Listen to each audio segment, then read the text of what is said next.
வணக்கம் பரந்தத்வம் ஃபேமிலி. நீங்க சென்னையிலேருந்து வெளியூர் போகும்போது பொதுவா இந்த மதுரவாயல் பைபாஸ் ரோட்ல இந்த வலது பக்கத்துல இருக்க இந்த மலையை நீங்க பார்த்திருப்பீங்க. இதுதான் திருநீர் மலை. இந்த மலை அந்த காலத்துல வருஷத்துல பாதி நாட்கள் நீரால சூழப்பட்டிருந்தது. அதனாலதான் இதுக்கு திருநீர் மலைன்னு பெயர் வந்தது. இந்த திருநீர்மலை திவ்ய தேசத்தை தான் இன்னைக்கு நம்ம தரிசிக்க போறோம்.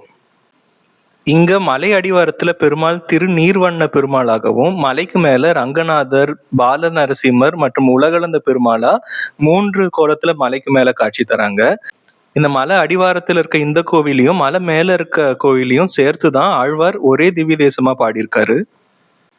அதனால நீங்க இந்த ஒரு திவ்ய தேசம் வந்தாலே பெருமாளை 4 கோலங்களையும் தரிசிச்சிட முடியும். மலை அடிவாரத்துல இங்க நின்ற கோலத்துல நீர்வண்ணராகவும், மலைக்கு மேல அமர்ந்த கோலத்துல பால நரசிம்மர், நடந்த கோலமா உலகளந்த பெருமாள் மற்றும் கிடந்த கோலமா ரங்கநாதரையும் நீங்க தரிசிக்க முடியும். நீங்க இப்ப எதிரில பாக்குற இந்த மண்டபத்துலதான் தாயார் சன்னதி இருக்கு. அனிமா மலர் மங்கை தாயார். பொதுவா பெருமாள் கோயில்ல உள்ள நுழைஞ்சோன்னா துவஜஸ்தம்பம், அதாவது கொடிமரம் தான் முன்னாடி இருக்கும். ஆனா இங்க அந்த கொடிமரம் ஓரத்துல இருக்கிறத நம்மளால பார்க்க முடியும்.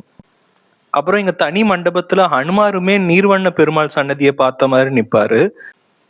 இப்போ உங்களோட இடது பக்கம் பாக்குற இந்த சன்னதி தான் திருநீர்வண்ண பெருமாளுடைய சன்னதி. ஆனா இங்க பார்க்கலாம், அந்த ராஜகோபுரம் சன்னதிக்கு நேரா இல்லாம ஒரு காமனான இடத்துல வச்சிருக்க மாதிரி இருக்கும். இந்த அமைப்பு எல்லாத்துக்குமே ஒரு காரணம் இருக்கு. அந்த காரணம் எல்லாமே மலை ஏறும்போது உங்களுக்கு விவரமா சொல்றேன். இப்போ வாங்க நம்ம இந்த மலையை ஏறி மேல இருக்க ரங்கநாதர், உலகளந்த பெருமாள் மற்றும் பால நரசிம்மரை தரிசிக்க போலாம். இந்த மலை ஏறுறதுக்கு சுமார் 300 படிக்கட்டுகள் இங்க இருக்கிறதா சொல்றாங்க. நான் இந்த வீடியோல இந்த மலை ஏறுறது முழுசுமா எங்கேயுமே கட் பண்ணாம கவர் பண்ணியிருக்கேன். இதன் மூலம் மலை ஏறணும்னு நினைக்கிறவங்களுக்கு ஒரு ஐடியாவும், மலை ஏற முடியாதுன்றவங்களுக்கு அது ஏறின ஒரு அனுபவம் கிடைக்கும். இந்த கோயில்கள் காலையில 8 மணி முதல் மதியானம் 12 மணி வரை திறந்திருக்கும். அதுக்கப்புறம் மாலை 4 மணில இருந்து இரவு 8 மணி வரை திறந்திருக்கும். நாங்க இந்த கோயிலுக்கு வரும்போது இங்க பாலாலயம் நடந்துட்டு இருந்ததுனால எங்களால மூலவரை எங்கேயுமே தரிசிக்க முடியல. மேலேயும் சரி கீழேயும் சரி நாங்க உற்சவர்களை தான் தரிசிச்சுட்டு வந்தோம். மலை ஏறும்போது சுமார் 20 படிக்கட்டு வந்த உடனே இந்த ஹனுமன் சன்னதி நம்மளால பார்க்க முடியும். இங்க மலையேறுற பக்தர்கள் முதல்ல இந்த ஹனுமரை தரிசிச்சுட்டு போறத வழக்கமா வச்சிருக்காங்க. இப்போ வாங்க மலை ஏறிட்டே நம்ம இந்த திவ்ய தேசத்தோட ஸ்தல புராணத்தை பார்க்கலாம். இது பெருமாளோட 108 திவ்ய தேசங்கள்ல 62வது திவ்ய தேசம். இந்த திவ்ய தேசத்துல திருமங்கை ஆழ்வாரும் பூதத்தாழ்வாரும் பாடியிருக்காங்க. அதுல திருமங்கை ஆழ்வார் இந்த ஸ்தலத்துக்கு வரும்போது அது மழை காலம்ன்றதுனால இந்த மலை பூராவுமே தண்ணீரால சூழப்பட்டிருந்தது. அதனால திருமங்கை ஆழ்வார்னால இங்க மங்களாசாசனம் பண்ண முடியாம 6 மாசம் கிட்டத்தட்ட வெயிட் பண்ணிட்டு இருந்தாரு. அதனால திருமங்கை ஆழ்வார் இங்க இருக்க தாயாரை வேண்டிப்பாங்க. தாயாருடைய கருணையினால இங்க இருக்க மழை தண்ணீர்கள் எல்லாமே வடிஞ்சு, அதன் பிறகு திருமங்கை ஆழ்வார் இந்த மலை மேல ஏறி இங்க இருக்க பெருமாளுக்கு மங்களாசாசனம் பண்ணியிருப்பாங்க. அதனாலதான் அவருடைய பாசுரத்துல முதல் வரியா அன்றாயர் குளர்கொடியோடு அணிமார் மலர் மங்கை அப்படின்னு தாயாரை பத்தி தான் முதல்ல ஏத்தி பாடியிருப்பாங்க. அப்புறம் 3வது வரியில நன்றாய புனல் நரையூர் திருவாலி குடந்தை தடத்திகழ் கோவில் நகர் அப்படின்னு 4 திவ்ய தேசங்களை குறிப்பிட்டிருப்பாங்க. அதாவது முதல்ல நன்றாய புனல் நரையூர், அதாவது நரையூர்ன்றது கும்பகோணத்துக்கு கிட்ட இருக்க நாச்சியார் கோவில். அங்க பெருமாள் நின்ற கோலத்துல இருப்பாங்க. அப்புறம் திருவாலி, அங்க பெருமாள் அமர்ந்த கோலத்துல இருப்பாங்க. அதுக்கப்புறம் குடந்தை, அதாவது கும்பகோணத்துல இருக்க சாரங்கபாணி, அங்க பெருமாள் சயன கோலத்துல இருப்பாங்க. அப்புறம் கோவில் நகர்னு சொல்லக்கூடிய திருக்கோவலூர், அங்க பெருமாள் உலகளந்த பெருமாளா காட்சி தருவாரு. இந்த 4 திவ்ய தேசத்தையும் சொன்னதுக்கு அப்புறம் ஆழ்வார் என்ன சொல்றாருன்னா, நின்றான் இருந்தான் கிடந்தான் நடந்தார் கிடம் மாமலையாவது நீர்மலையே. அதாவது இந்த 4 திவ்ய தேச பெருமாளுமே ஒரே இடத்துல நம்ம தரிசிக்கணும்னா இந்த திருநீர்மலையில தரிசிக்கலாம்னு சொல்றாரு. அப்புறம் இந்த மலை மேல இருக்க அமர்ந்த கோலத்துல இருக்க நரசிம்மர் பொதுவா உக்ர ரூபத்துல இருக்கிற மாதிரி இல்லாம இங்க சாந்த ரூபத்துல பால நரசிம்மரா காட்சி தராரு. இப்ப நம்ம முக்காவாசி மலையை ஏறி முடிச்சிட்டோம். நீங்க இது மாதிரி காலையில நேரத்துல வந்தீங்கன்னா இங்க கூட்டமும் இருக்காது, அப்புறம் உங்களுக்கு மலை ஏறவும் சிரமம் இருக்காது. நீங்க அங்க பாக்குறது தான் மேல இருக்க கோயிலுடைய நுழைவாயில். இப்ப நம்ம கோயில் வரலாற்றுக்கு திரும்ப வருவோம். ராமாயணம் எழுதின வால்மீகிக்கு திடீர்னு ராமரை கல்யாண கோலத்துல பார்க்கணும்னு ஆசை வந்துடும். அதனால இந்த திருநீர்மலைக்கு வந்து இந்த நீர்வண்ண பெருமாள் கிட்ட வேண்டும் போது இங்க ராமர், சீதா, லக்ஷ்மணன், பரதர், சத்ருக்னனோட மொத்தமா இங்க காட்சி தருவாங்க. அதனாலேயே இந்த அடிவார கோயில்ல நீர்வண்ண பெருமாள் கூடவே ராமருக்கும் தனி சன்னதி அங்க உள்ளேயே இருக்கு.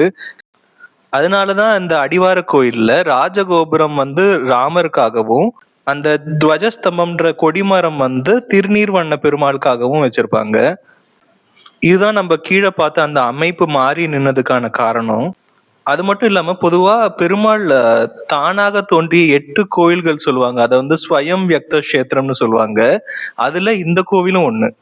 இது போக மற்ற அந்த 7 கோயில்கள் என்னெல்லாம்னா ஸ்ரீரங்கம், ஸ்ரீமுஷ்ணம், திருப்பதி, அதுக்கப்புறம் வட மாநில கோயில்களான சாலக்கிராமம், நைமிஷாரண்யம், புஷ்கரம் மற்றும் நாராயணபுரம். அப்படி நாம இந்த மலை உச்சியில இருக்க கோவிலோட நுழைவாயிலுக்கு வந்துட்டோம். மலை மேல இருக்க இந்த கோயில்லையுமே இப்ப திருப்பணி நடந்துட்டு இருக்கு.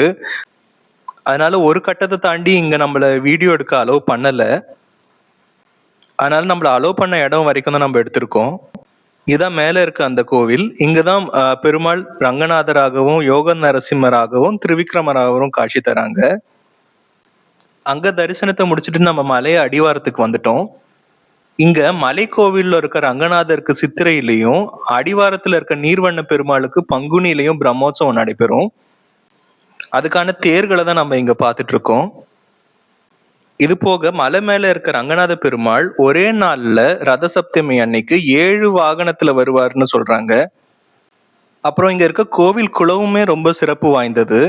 இந்த ஒரே கோவில் குளத்துல 4 தீர்த்தங்கள் இருக்கிறதா சொல்றாங்க. நம்ம கும்பகோணம் மகாமக குளத்துல அந்த ஒரே குளத்துல 19 தீர்த்தங்கள் இருக்கிறதா சொல்லுவாங்க.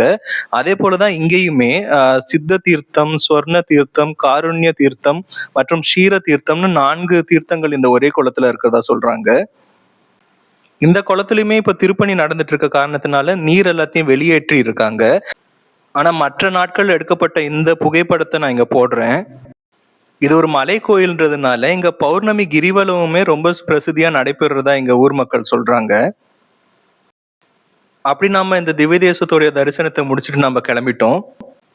இனி வரப்போற நாட்கள்லயுமே நீங்க சென்னையில இருந்து கிளம்பும் போதும் சரி, இல்ல சென்னைக்கு திருப்பி வரும்போதும் சரி, நீங்க இந்த மலையை நீங்க திருப்பி பார்க்க கூடும்.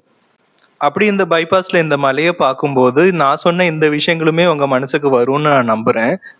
நீங்களும் முடிஞ்சா ஒரு வாட்டி இந்த திவ்ய தேசத்தை வந்து தரிசிச்சுட்டு போங்க.